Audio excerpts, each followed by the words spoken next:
A história do fotojornalismo brasileiro se confunde com a história de vida desse profissional visionário que fundou a Mafalda Press e introduziu um novo conceito no mercado de comunicação em 2001.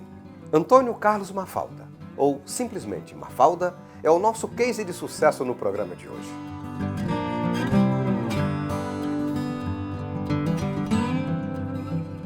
Eu nasci para ser fotógrafo. Eu nasci para ser o cara que consegue, que sempre teve a vontade de mostrar tudo que fosse do ser humano, entende? A bondade, a alegria, a tristeza. Vamos continuar falando sobre o Mafalda, mas antes, vamos às informações de mercado. Oferecimento FAESC, a Federação da Agricultura e Pecuária de Santa Catarina. O Sescope Santa Catarina promoveu o 7º encontro estadual do programa Cooper Jovem. O evento, que reuniu cerca de 350 pessoas, entre educadores, gestores de escolas públicas, mais os coordenadores das cooperativas, parceiras do programa, foi realizado nesta quinta-feira, dia 4 de abril, no Centro de Convenções do Oceania Parque Hotel, em Florianópolis. O Cooper Jovem, eu acho que ele caiu muito bem no estado de Santa Catarina.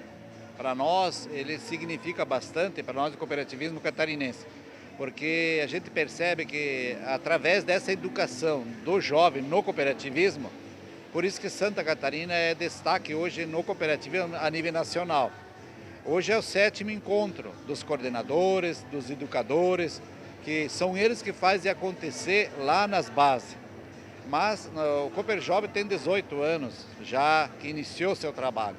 Então aquele jovem que iniciou lá atrás, com seus 8 anos, quando concluiu talvez com 8 anos, hoje ele é um associado de uma ou de outra cooperativa. Nós tivemos um grande avanço no cooperativismo de crédito de jovem menos de 30 anos. Isso é muito importante. Nós estamos atribuindo a esse trabalho que o Sescope começou lá atrás, que está desenvolvendo Santa Catarina. Com o tema A Cooperação na Educação, Histórias de Sucesso, a programação inclui palestras e oficinas sobre hábitos criativos, apresentação do case do Cicobi Crédito Itapiranga, vencedor do prêmio Somos Coop, na categoria Cooper Jovem, e bate-papo sobre educação cooperativa. Então, a programação desse encontro ela foi elaborada para que a gente pudesse, no primeiro momento, estar reunindo com todas as escolas. E hoje nós temos 96 escolas públicas, municipais e estaduais que estão aqui, né, juntamente com 26 cooperativas parceiras do programa. E nesse ano ainda conseguindo trazer também a parceria ali, alguns representantes também das secretarias municipais e gerentes regionais de educação. Todos eles estão aqui conosco, né, nesse encontro, para que a gente possa, então, nesse primeiro momento, integrar, fazer uma integração de todo o grupo, já que nós nos reunimos aqui em Florianópolis uma vez por ano, com todos eles, né?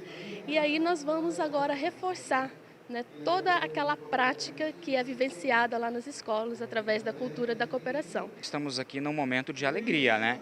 Em função da comemoração do Prêmio Somos Coop, primeiro lugar nacional na categoria Cooper Jovem. Recebemos no ano passado, mas as celebrações ainda estão acontecendo neste ano. Este prêmio ele reconheceu a prática da cooperativa junto às nossas 11 escolas, que nós tínhamos até 2018, no programa Cooper Jovem. Jean Sigel, da Escola de Criatividade, falou sobre hábitos criativos na educação. A educação hoje passa por um momento de transformação no mundo. Quando a gente fala de inovação, todas as organizações querem inovar, inclusive a escola, ela precisa inovar, ela precisa se transformar rapidamente. Num mundo muito complexo, muito inovador, muito rápido, que exige protagonismo das pessoas, exige uma adaptação rápida, a escola e o professor precisam se adaptar também. Então ele precisa ser criativo, ele precisa mudar a forma dele pensar, mudar a forma de talvez fazer a mesma aula, criar possibilidades diferentes para que ele seja inovador também dentro da sala de aula. Então a gente traz de que hábitos criativos esses profissionais educadores tão importantes para que a escola realmente inove, que hábitos eles podem resgatar para que eles despertem a criatividade dos alunos, dos talentos que estão lá.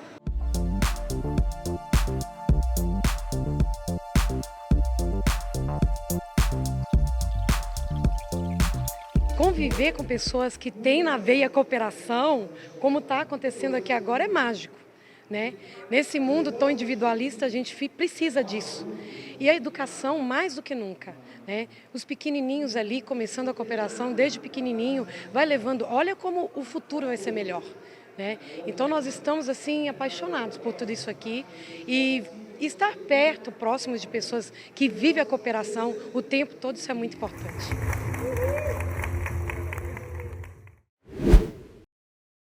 O programa hoje destaca um dos fotojornalistas mais respeitados do Brasil, Antônio Carlos Mafalda, que com suas histórias e vivências no jornalismo brasileiro encanta tanto quanto suas belas fotos.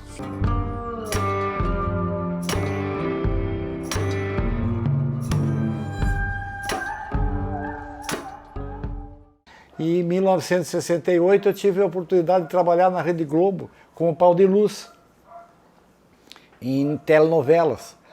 Eu ajudei a gravar 2 novelas, Assim na Terra como no Céu, não, mais de 2, acho que umas 3. Assim na Terra como no Céu, Irmãos Coragem, e teve outra que eu não lembro agora bem como é que era. Ali nasceu, vendo as reportagens, e eu tinha essa intuição, eu tinha na veia isso. E aí depois de trabalhar na Globo, a convite de um amigo meu, trabalhava na Manchete, ele voltou para Porto Alegre, voltou para o Rio Grande do Sul, eu vim atrás dele. E aí a gente foi para o interior e trabalhamos na Publipan, era uma empresa jornalística que tinha 5 jornais no interior do Rio Grande do Sul. E eu fui trabalhar num deles que era em Carazinho, Jornal da Produção. E depois eu assumi um jornal lá em Palmeiras das Missões, chamado Tribuna da Produção. Então tem uma história, e aí que eu comecei a minha convivência no meio político, no meio empresarial, né? E eu comecei como repórter, escrevendo, tentando fotografar, tentando fazer alguma coisa e aprendendo a trabalhar com essas pessoas. Uma coisa que eu sempre preservei, graças a Deus, e tenho até hoje, é ética, é respeito humano. Eu respeito para ser respeitado. Não digo que já não falhei, não digo que já não errei, claro que errei, mas tenho coragem suficiente para dizer que eu errei, entende? Então, tento fazer isso.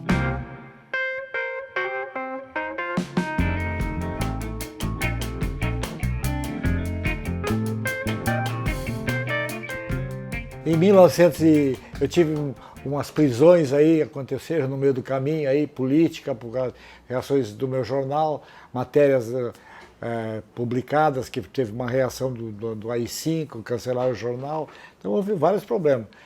E aí eu pedi socorro para um cara chamado Maurício Ciró Sobrinho, que foi o cara que teve coragem de me indicado por um grande político, que eu acho um dos maiores líderes brasileiros vivo, chama-se Pedro Simão. Então a política está dentro de mim, está envolvida. E graças à política eu conheci grandes pessoas. Daniel Krieger, para mim um dos maiores tribunos que eu conheci. Paulo Brossard de Souza Pinto foi meu advogado, eu sou meu ídolo, um cara que discursava, que tinha um discurso político mais importante que eu vi na época da Revolução. E fui o primeiro repórter brasileiro a ir para a Arábia Saudita e divulgar o nome do jornal Zero Hora na terra árabe, sendo que o jornal era de um israelita, de um judeu. A coragem que eu fui para abrir esse jornal lá. E foi muito bem visto.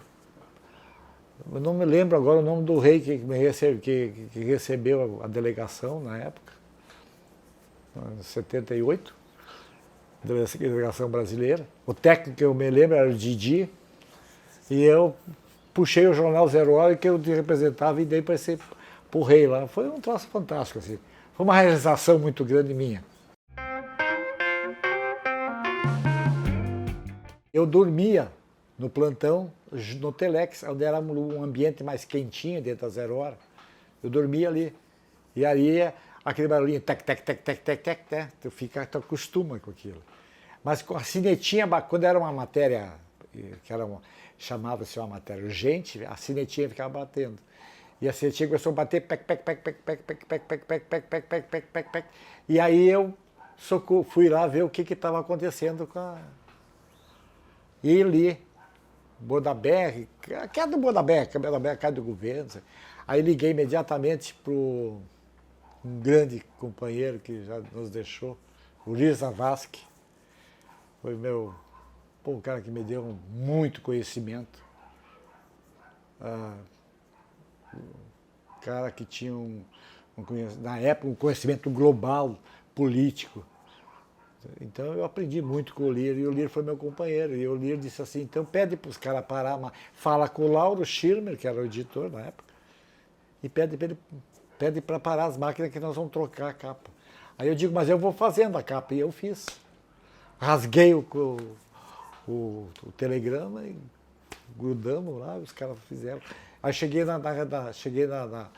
parem as máquinas, os caras uma falda bebeu, tá louco? Vou parar o jornal, nós vamos parar o jornal, cara. Para o jornal. Aí para. Eu digo, não, é sério, para. Parou. E aí trocamos o jornal e saiu. Foi a capa, o único jornal no mundo daquilo ali. Quando o Brizola estava no Uruguai e iam sequestrar o Brizola, eu saí do Rio Grande do Sul e fui para a casa do Brizola. Fui lá para dentro da casa do Brizola. Fiquei com o Brizola. Quer dizer, que se sequestrasse o Brizola, iam ter que passar por cima de nós. Não fui só eu. Outros jornalistas foram também. Existe hoje na fotografia vários caminhos a ser tomado. Entende? O fotógrafo hoje tem que se definir, por causa que a globalização fez isso, entende? Mas eu fui criado, eu venho de uma história em que eu atirava para todo lado. E com isso eu estou mostrando o meu estado. E por que eu estou fazendo o meu estado? Porque Santa Catarina me adotou. E eu tenho orgulho de dizer isso. Como eu adoro o Rio Grande do Sul, eu não deixei de amar o Rio Grande do Sul. Mas Santa Catarina me adotou. Quando eu tive agora um câncer, eu acabei sendo transplantado, fui transplantado do fígado e sofri muito. Tive ajuda de catarinenses. Os catarinenses me ajudaram a sobreviver e me ajudam até hoje a sobreviver.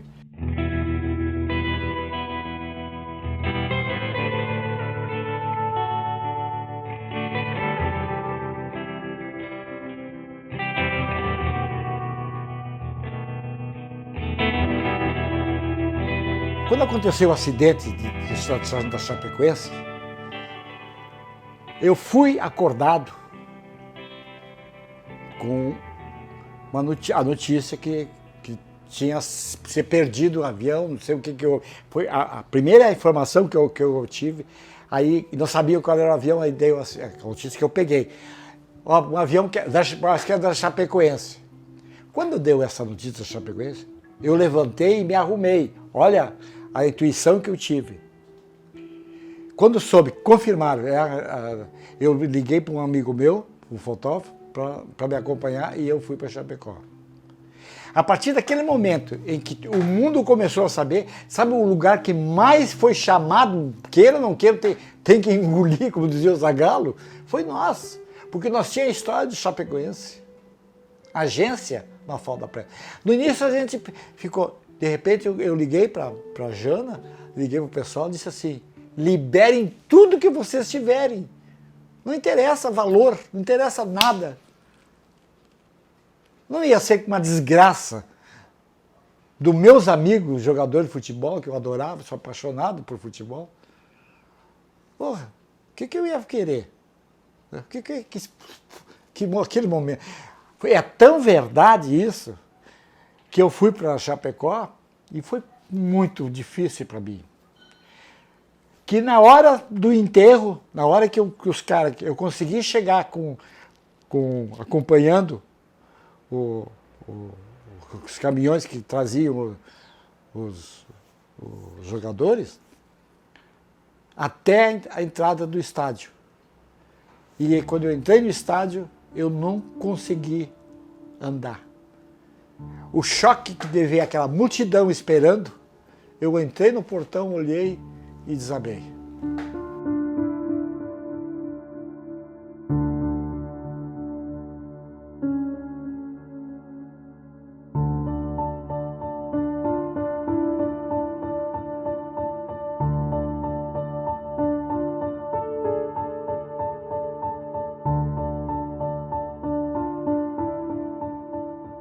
para tu ver o que mexeu comigo.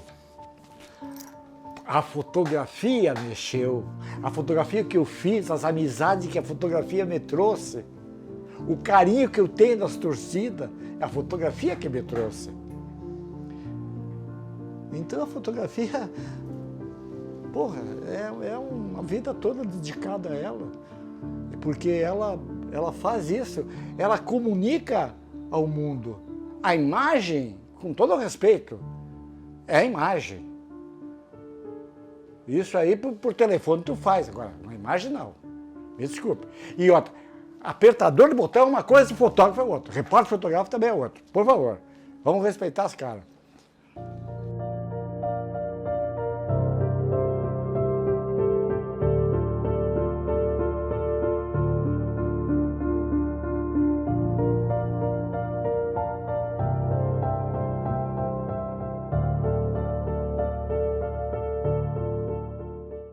As histórias do Mafalda são verdadeiras preciosidades, não é mesmo? Agora vamos saber como surgiu a Mafalda Press e finalizar com um daqueles episódios que, se não houvesse uma prova, no caso a foto, você diria que era história de pescador.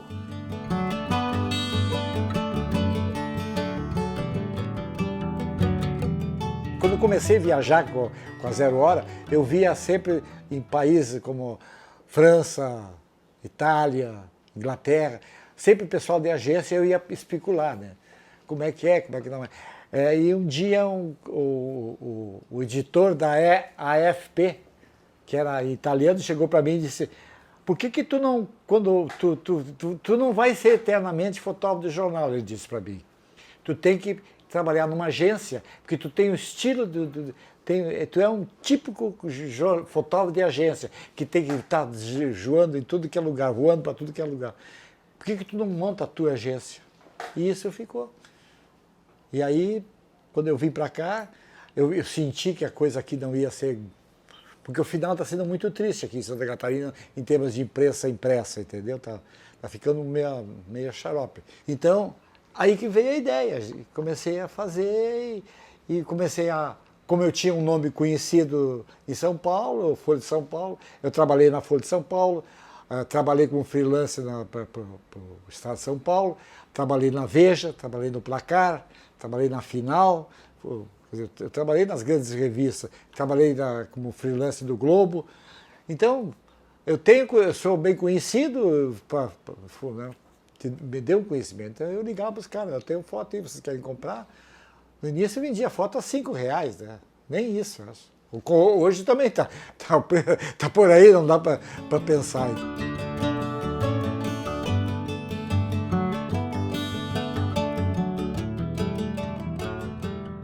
Eu fui abençoado pelo Papa João Paulo II, no avião dele. Eu tive a coragem de chegar e pedir e fiz uma foto que rodou o mundo todo.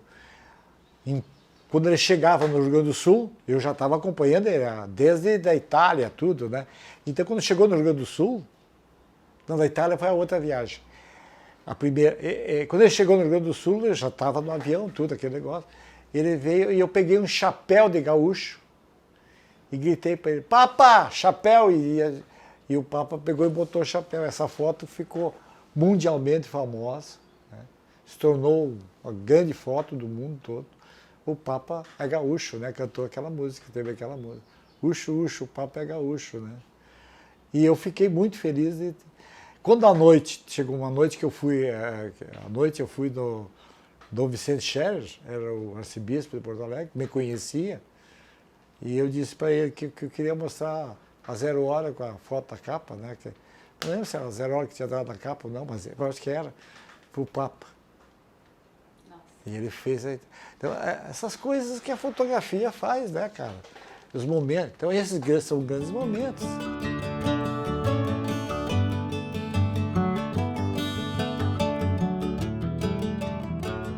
Quando mataram o Aldo Moro, primeiro-ministro italiano, as Brigadas Vermelhas, que era um grupo terrorista da época, da Itália, foi preso o Curcio. O Curcio era um dos maiores terroristas que tinha.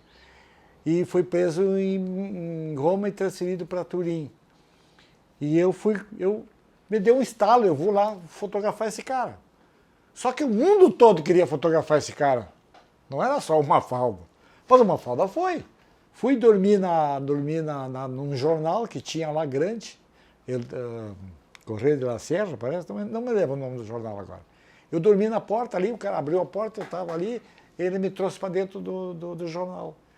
Aí me deu eu disse que era correspondente brasileiro, mostrei a carteira, tudo, de jornalista. O cara foi uma confiança imensa me botar. Eu dormi, sentei no sofá e dormi, só que eu me acordei quase 10 horas da manhã. E não é que eu dei sorte? Entrei num grupo ali de cara ali, quando cheguei na porta ali, o cara disse assim, eu sou brasileiro. Aí o cara riu pra mim, né? O guarda me pegou, me levou, eu digo, eu sou jornalista brasileiro, fui indo. E o cara chegou, fui na frente do cara da guarda e fiquei sentado. Aí o cara disse, mas como é que tu entrou aqui? Como é que tu chegou aqui? Digo, cheguei porque tinha a porta aberta e fui entrando. Aí mostrei minha documentação, tudo, cara. 1 hora, 2 horas depois, o cara mandou eu subir.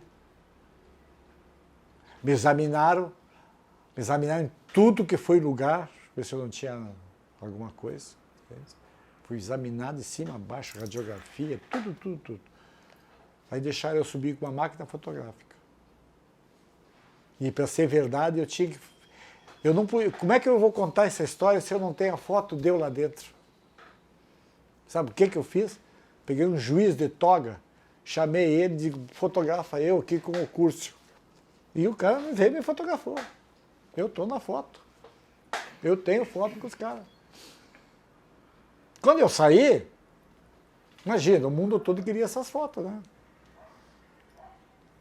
À tarde me abriram para fazer as fotos, só que eu já tinha feito as fotos. E eu era tão ético que eu não escrevia a matéria. Eu pedi que chamasse a Imara e que ela me atendesse no telefone e eu ia ditar, eu ia contar a história para ela e ela ia escrever a matéria.